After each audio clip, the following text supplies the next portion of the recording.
What's going on, everybody? Welcome back to episode and days 9 through 10 of Scaling CMRR. In this video, I'll be going over some wins in positive feedback loops and how to build them in your business so you can continuously scale to the next level with systems, processes, things like that, and how to always stay on track. Not really KPIs, but how to consistently hit your goals and stay on track. Now, I obviously did not record a video yesterday. I was extremely busy with fulfillment and training the team.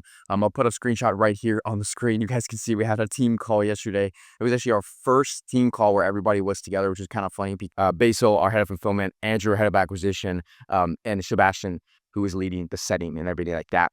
We were on a call going over some stuff. Now, let's go on the screen here and show you guys what we've kind of been up to. Now, recently, we just had a customer, Phil, sign his second client with cold email infrastructure, okay? So in the video yesterday, or 2 days ago, where I showed you guys the packages of CMR and kind of what we do, we're helping agency owners and software companies install cold email infrastructure. And obviously, an agency just needs a one-time fee. They don't need another expensive retainer, but a software company will probably need a monthly retainer to keep up with maintenance.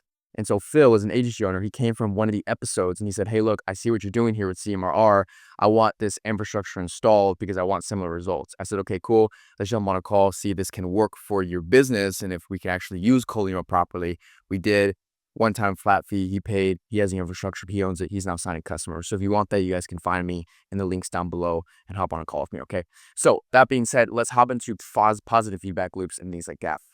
Now, the first positive feedback loop I want to get into is something called an assembly line, okay?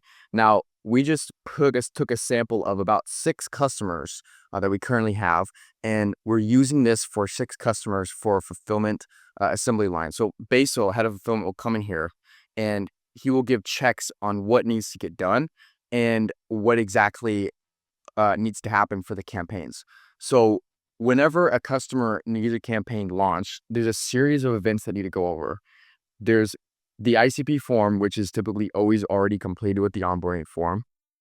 He has to create the copy, if that's done, yes or no. There's only 2 variables set to that question.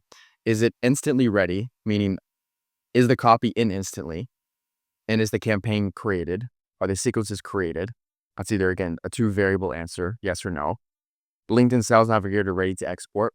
Because Basil is in another country, he's outside the US, he can put in the filters on LinkedIn Sales Navigator, but for whatever reason, he exports the CSV file in LinkedIn Sales Navigator.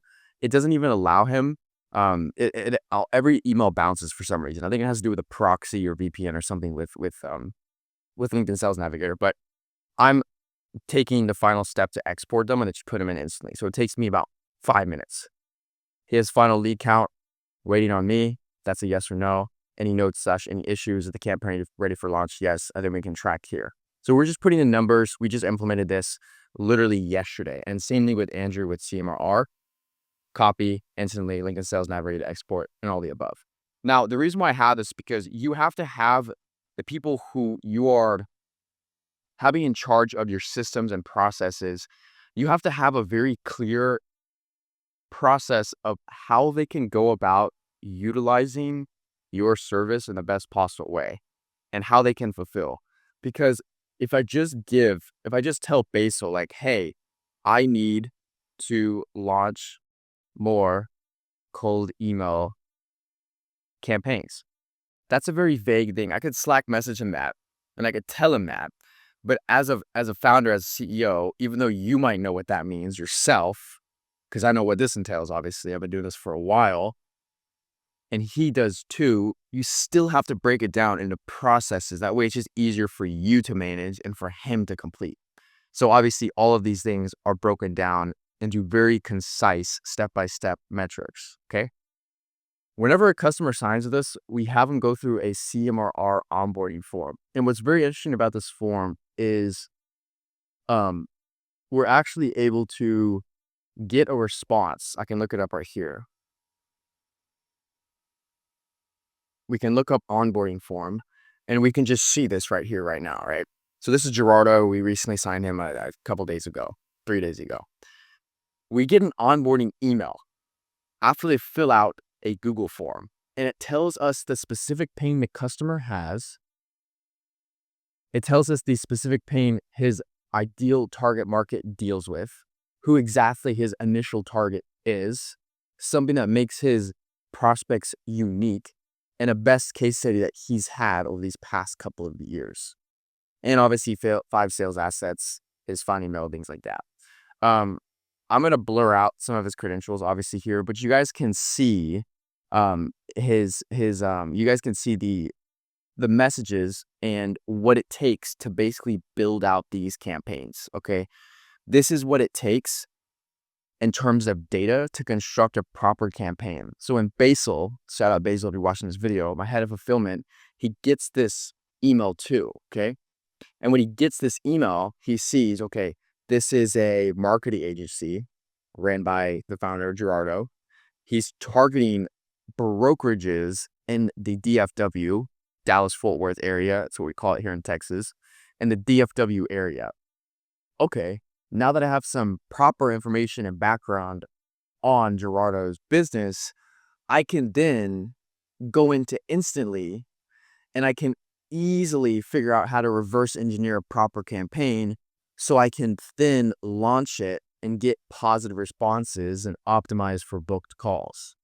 And so all of these parts of the business have to be streamlined. This is why I go back here and I'll tell you guys, you have to keep positive feedback loops and systems going, because this is what accumulates wins at the end of the day. This is what's going to take you from being a CEO in the business who's constantly trying to manage people and constantly trying to deal with having to herd sheep. You turn from like a shepherd. This is the best way I can put it. You turn from like a shepherd who's always trying to guide the flock to like just being like a just like pointing the wand, like not in a way to where you're being rude to anybody or being like, you know, condescending, but you have proper management systems in place. So the people that are helping you and working for you aren't feeling dragged down and aren't almost resenting you because you don't have your shit together, basically. So obviously I cover everything on those calls as well. Whenever people book in with me, I cover this stuff too. And I basically show them like, hey, you're missing XYZ in the business and this is why you're being held back. If you want proper help with this, here's what we got. So that's kind of how we do it. So this is why I call it an assembly line, because it's literally like it's a conveyor belt. It's a system and it's a certain process of tasks that are to be completed before launch is initiated for these campaigns. All right. Another off topic too, I just finished reading 0 to 1 by Peter Thiel. It was a decently good book. I actually enjoyed a good amount of it. I'll show you guys right here, 0 to 1. You guys should definitely see me. It was pretty good. It wasn't bad. I'd probably say the biggest takeaway I had from it was how everybody thinks they're different in terms of a startup and how to actually differentiate yourself.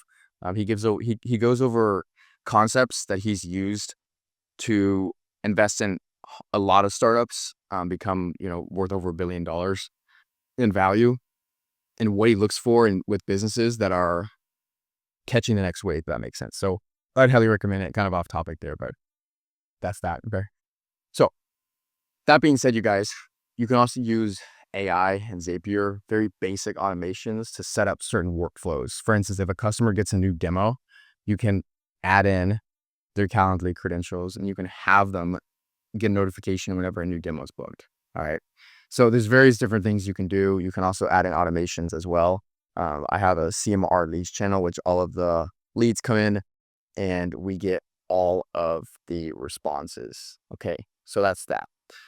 That being said, you guys, that was episode 9 and 10, positive feedback loops wins. Let me know what you guys think of the series in the comment section down below. Like, subscribe, follow along. This is a daily journey. We're scaling CMR to a $4,500 a day business. I'm keeping tracks of wins. I'm keeping track of metrics, KPIs, how much money we're making, calls that are being booked, everything like that. So you guys stay tuned. We'll talk to you guys later. Bye.